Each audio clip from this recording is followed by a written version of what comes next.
இயேசு உங்களை நேசிக்கிறார். பிரியமானவர்களே, இந்த நாளில் ஆண்டவர் நம்மளோடு பேசும்படியாய் வேதத்திலிருந்து ஒரு 3 வசனங்களை கூட வாசித்து ஆண்டவர் நமக்கு கற்றுக் கொடுக்கக்கூடிய காரியத்தை பார்ப்போம். அது ஓசியா தீர்க்கதரிசியின் புஸ்தகம் 14வது அதிகாரம் 1, 2, 3 வசனங்கள் எப்படியாக சொல்லுகிறது. இஸ்ரவேலே, உன் தேவனாகிய கர்த்தரிடத்தில் திரும்பு, நீ உன் அக்கிரமத்தினால் விழுந்தாய். வார்த்தைகளை கொண்டு கர்த்தரிடத்தில் திரும்புங்கள். அவரை நோக்கி, தேவரீர் எல்லா அக்கிரமத்தையும் நீக்கி எங்களை தயவாய் அங்கீகரித்தருளும். அப்பொழுது நாங்கள் எங்கள் உதடுகளின் காளைகளை செலுத்துவோம். அசிரியா எங்களை ரட்சிப்பதில்லை, நாங்கள் குதிரைகளின் மேல் ஏற மாட்டோம். எங்கள் கைகளின் கிரிகளை பார்த்து நீங்கள் எங்கள் தேவர்கள் என்று சொல்ல மாட்டோம்.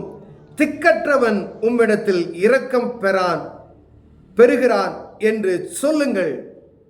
பிரியமானவர்களே, ஓசியா தீர்க்கதரிசி இஸ்ரவேல் ஜனங்களிடத்துல ஒரு காரியத்தை ஆண்டவர் சொன்னதாக சொல்லுகிற இந்த காரியத்தை பார்த்தோம் என்றால், இஸ்ரவேலே, கர்த்தருடைய பிள்ளைகளே,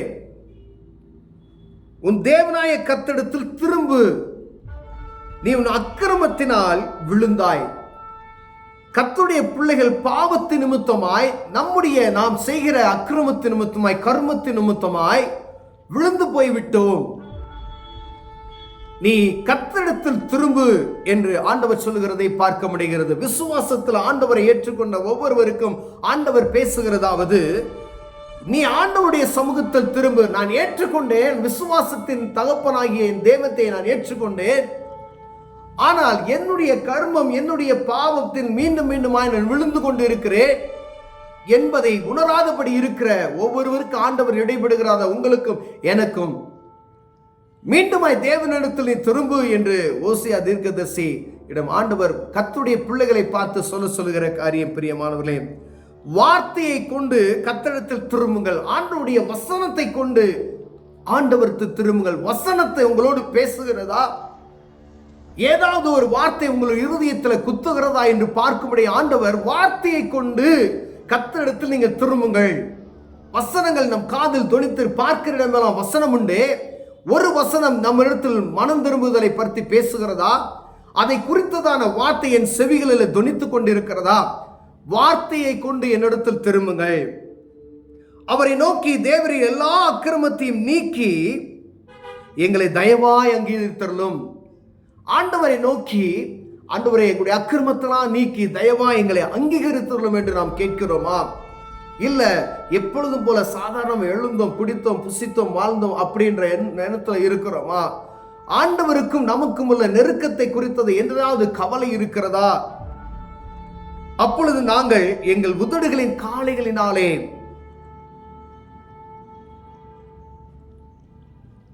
செலுத்துவோம், பலிகளை செலுத்துவோம். உதடுகளின் பலிகள், ஸ்தோத்திர பலிகளை, உதடுகளின் காளைகள், ஆண்டவருக்கு பல ஏற்பாடுகளை காளைகளை பலி செலுத்துவார்கள், ஆடுகளை பலி செலுத்துவார்கள். ஆனா ஆண்டவர் இப்பொழுது விரும்புகிற ஒரு பலி என்னவென்றால், மனுஷனுடைய வாயிலிருந்து சொல்லப்படுகிற ஸ்தோத்திர பலிகளை, அவரை மகிமைப்படுத்தி, ஆண்டவரே துதிக்கிறோம் துதிக்கிறோம் துதிக்கிறோம் என்று சொல்லுகிறோம். பார்த்தீங்களா? நீ நல்லவர் வல்லவர் என்று சொல்லுகிறீங்க. உங்களுக்கு செய்த நன்மைகளை ஆண்டவருக்கு ஸ்தோத்திரம் என்று சொல்லுகிற அந்த துதிகளை ஆண்டவர் விரும்புகிறபடினாலே அப்படி சொல்லப்படுகிறது. பிரியமாய், உதடுகளின் கலியாகிய ஸ்தோத்திர பலியை நாங்கள் உங்களுக்கு ஏறெடுக்கிறோம் ஆண்டவரே. அதை ஆண்டவர் விரும்புகிறார். பிரியமானவர்களே, ஆண்டவர் ஏதோ ஒரு இரத்தத்தினுடைய பலிகளை அவனுடைய ஏற்கவில்லை, கேட்கவில்லை. நம்முடைய உதடுகளின் ஸ்தோத்திர பலியை ஆண்டவர் கேட்கிறார்.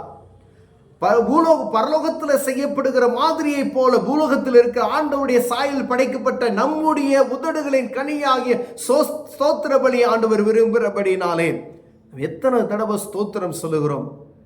நம்ம வாயில எவ்வளவு கர்த்தருடைய துதி வருகிறது.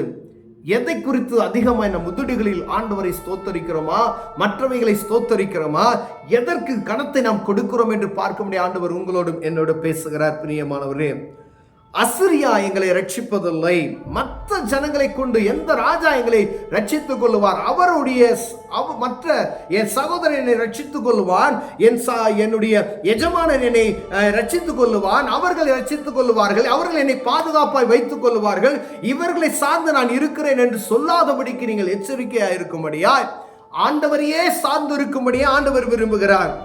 நாங்கள் குதிரைகள் மேல் ஏறுவதில் எங்களுக்கு பலன் இருக்கு ஆண்டவரே, நாங்கள் குதிரைகளையும் ஆயுதங்களையும் வைத்திருக்கிறோம் அப்படின்ற எண்ணம் எனக்குள் வராதபடி இருக்கும்படி ஆண்டவர் விரும்புகிறார். எனக்கு வியாபாரம் இருக்கிறது, எனக்கு பணம் இருக்கிறது, எனக்கு செல்வம் இருக்கிறது, எனக்கு அநேக சொத்து ஆஸ்திகள் இருக்கிறது என்று நினைக்காதபடி குதிரைகளை நாங்கள் இனி ஏற மாட்டோம். எங்கள் கைகளின் கிரிகளை பார்த்து நீங்கள் எங்கள் தேவர்கள் என்று நீ சொல்ல மாட்டோம். ஆண்டவருக்கு கொடுக்க வேண்டிய நாமத்தை எந்த ஒரு காரியத்தையும், இவர் தான் என்னை உயர்த்தினாரு, இதுதான் என்னை உயர்த்துச்சு, இவங்க தான் என்னை உயர்த்தினாங்க, அவங்கனால நான் நல்லா இருக்கேன், இவங்களனால நான் நல்லா இருக்கேன் அப்படி என்று சொல்லாதபடிக்கு எச்சரிக்கையா இருக்கும்படி ஆண்டவர் உங்களோடும் என்னோடு பேசுகிறார். அவர் சர்வ வல்லமையுள்ள தேவன், அவரை மகிமைப்படுத்தும்படி ஆண்டவர் பேசுகிறார். பிரியமானவர்களே, உம்முடைய துதியை, அவருடைய நாமத்தை பிரஸ்தாபப்படுத்தும்படியால், ஆண்டவரே நீரே எங்களை ஆசீர்வதித்தீர், நீரே எங்களை கனப்படுத்தி நான் ஜீவனோடு இருப்பது நீர் என்கிற அந்த ஸ்தோத்திர பலியை அவருக்கு ஏறெடுக்க முடியாது.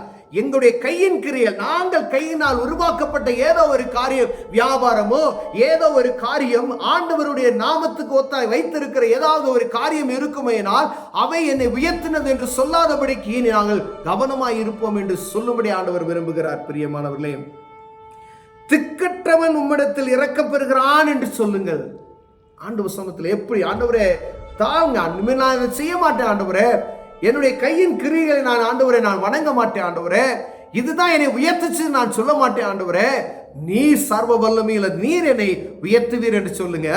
அதே போல இரக்கம் பெறுகிறவன், திக்கற்றவன் இடத்தில் இரக்கம் பெறுகிறவனை போல என்று சொல்லுங்கள். பாருங்க, நான் ஆண்டவரே என்று பெருமை பாராட்டுவதற்கு ஆண்டவர் சமூகத்தில் ஒன்றுமில்ல. ஆண்டவர் அவர் சொல்லுகிறார், திக்கற்றவன் இரக்கம் பெறுவது போல ஆண்டவரே எனக்கு இரக்கத்தை தாங்க அப்படின்னு சொல்லுங்கன்னு சொல்லுகிறார். யாரா இருந்தாலும் அவருக்கு முன்னாடி எல்லாரும் ஒரே, அவருக்கு பிள்ளை தான், கோடீஸ்வரனும் அவருக்கு பிள்ளை தான், தாழ்மை கீழே உட்கார்ந்துருக்கு, ஒன்றுமே இன்னைக்கு பொழப்பே இல்லாமல் உட்கார்ந்துருக்கிற ஒரு மனிதன் அவருக்கு பிள்ளை தான். ஆனால் 2 பேருக்கு ஒரு வித்தியாசம் வேதத்தில் சொல்லப்பட்டு இருக்கிறது. ஐஸ்வர்யவானும் மரித்து போகிறான், ஒரு ஏழை ஒரு மகனும் மரித்து போகிறான். அவன் வீட்டு எஜமான பெரிய செல்வந்தன் வீட்டு வாசல்ல உட்கார்ந்து பிச்சை எடுத்து அவன் டேபிள்ல இருந்து விழக்கூடிய பொருட்களை எடுத்து சாப்பிடுவதற்கு தகுதியா இந்த ஒரு மனிதனை சொல்லப்பட்டு இருக்கிறது. அவன் ரொம்ப ஏழ்மையானவன் என்று சொல்ல 2 பேரும் மரித்து போகிறார்கள். அங்கு பரலோகத்துக்கு கடந்து செல்கிறதை பார்க்க முடிகிறது.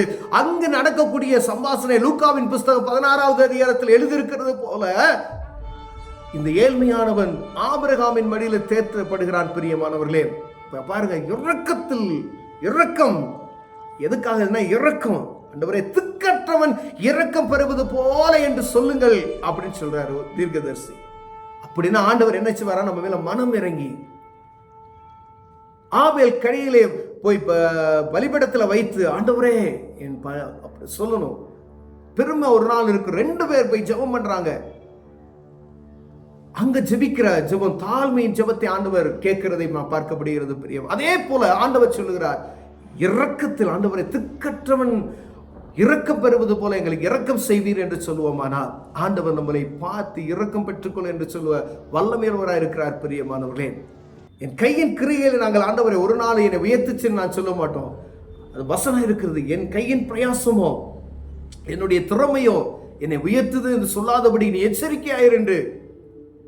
அதே போல எந்த ஒரு காரியத்தை உயர்த்துச்சு, இதுதான் என்னுடைய குடும்பம், என்னுடைய தகப்பன் நிமித்தம், என்னுடைய செல்வம் என்னை உயர்த்தி வைத்தது என்று சொல்லாதபடி எச்சரிக்கையா இருக்கும்படி ஆண்டவர் விரும்புகிறார். எல்லாத்துக்கும் அவரே பாத்திரர். பிரியமானவர்கள், அதை ஒவ்வொரு நாளும் அதை கவனமாய் இருக்கும்படி ஆண்டவர் உங்களோடு என்னோடு பேசுகிறார். இஸ்ரவேல் தேவனாய கர்த்தரிடத்தில் திரும்பு, நீ உன் அக்கிரமத்தினால் விழுந்தாய் என்று சொல்லி ஆண்டவர் சொல்றார். என் பாவத்தெல்லாம் கழுவுங்க அப்படி சொன்னா ஆண்டவர் அவர் மன்னித்து நம்மளை அவருடைய பிள்ளையாய் ஏற்றுக்கொண்டு கிருபையினால் நம்மளை நிரப்ப வல்லமையுள்ளவராய் இருக்கிறார். கண்களை மூடுவோம். அன்பின் தகப்பனே, எங்களுக்குள்ள ஒரு நாளும் பெருமை உண்டாகக்கூடாது ஆண்டவரே.